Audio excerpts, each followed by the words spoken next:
بسم اللہ الرحمن الرحیم۔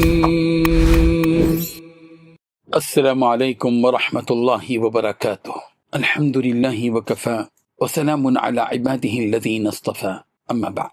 حاضرین و ناظرین، یہ درس حدیث نمبر 530 ہے اور آج کا عنوان ہے بیٹیوں کی پرورش اور صبر کا انعام۔ روایت سماعت کے لیے ترجمے کے بعد تشریح کی جائے گی۔ بسم اللہ الرحمن الرحیم۔ عن عائشة رضی اللہ عنہا قالت قال رسول اللہ صلی اللہ علیہ وسلم من ابتلی بشیء من البنات فصبر علیہن کن له حجابا من النار، رواہ الترمذی۔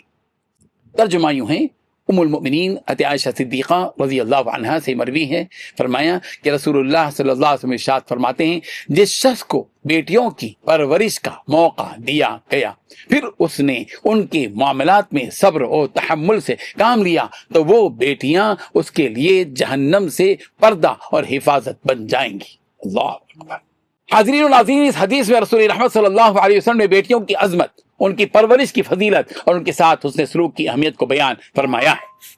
دین اسلام سے پہلے عرب معاشرے میں بیٹیوں کو بوجھ سمجھا جاتا تھا، یہاں تک کہ انہیں زندہ دفن کر دیتے تھے، مگر نبی کریم صلی اللہ علیہ وسلم نے بیٹی کو رحمت، برکت اور جنت کا ذریعہ قرار دیا، خواتین کے حقوق بتلائے۔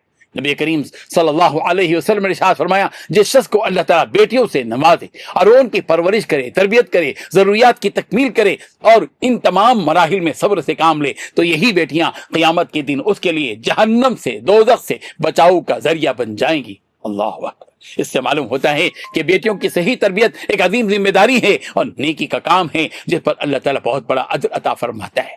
حدیث شریف میں صبر کا لفظ بیان فرمائے گا، اور یہ لفظ صبر بتاتا ہے کہ اولاد کی پرورش میں انسان کو مالی، جسمانی اور ذہنی مشقت کا سامنا کرنا پڑتا ہے، خصوصاً بیٹیوں کی حفاظت، ان کی تعلیم و تربیت اور شادی وغیرہ کے مراحل میں والدین کو مختلف آزمائشوں سے گزرنا پڑتا ہے، لیکن جو والدین اللہ تعالیٰ کی رضا کے لیے ان تمام ذمہ داریوں کو خوش دلی سے نبھاتے ہیں ان کے لیے جنت کی بشارت ہے۔ یہ حدیث ان لوگوں کے لیے ایک مضبوط جواب ہے جو بیٹی کی پیدائش پر غمگین ہوتے ہیں یا بیٹے کو بیٹی پر ترجیح دیتے ہیں۔ دین اسلام نے بیٹی کو عزت، محبت اور رحمت کا مقام عطا کیا ہے۔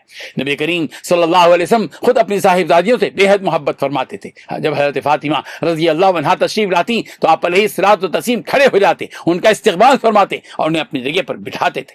بیٹیوں کی بہترین تربیت انہیں صرف دنیاوی آسائشیں اور آرام دینے کا نام نہیں ہے، بلکہ انہیں دین، حیا، اخلاق اور اچھے کردار سے آراستہ کرنا بھی والدین کی اہم ذمہ داری ہے۔ اگر والدین اپنی بیٹیوں کی اسلامی ماحول میں تربیت کریں تو وہ نہ صرف اپنے گھر بلکہ پورے معاشرے کے لیے خیر و برکت کا ذریعہ بنتی ہیں۔ ہمیں چاہیے کہ بیٹیوں کو اللہ تعالیٰ کی رحمت سمجھیں، ان کے ساتھ محبت و شفقت کا معاملہ کریں، ان کی دینی و اخلاقی تربیت کا اہتمام کریں اور ان کی پرورش کو باعث اجر و سعادت سمجھیں۔ اللہ تعالیٰ ہمیں اپنی اولاد، خصوصاً بیٹیوں کی بہترین اسلامی تربیت کرنے کی توفیق عطا فرمائے اور انہیں ہمارے لیے دنیا اور آخرت کی کامیابی کا، نجات کا ذریعہ بنا دے۔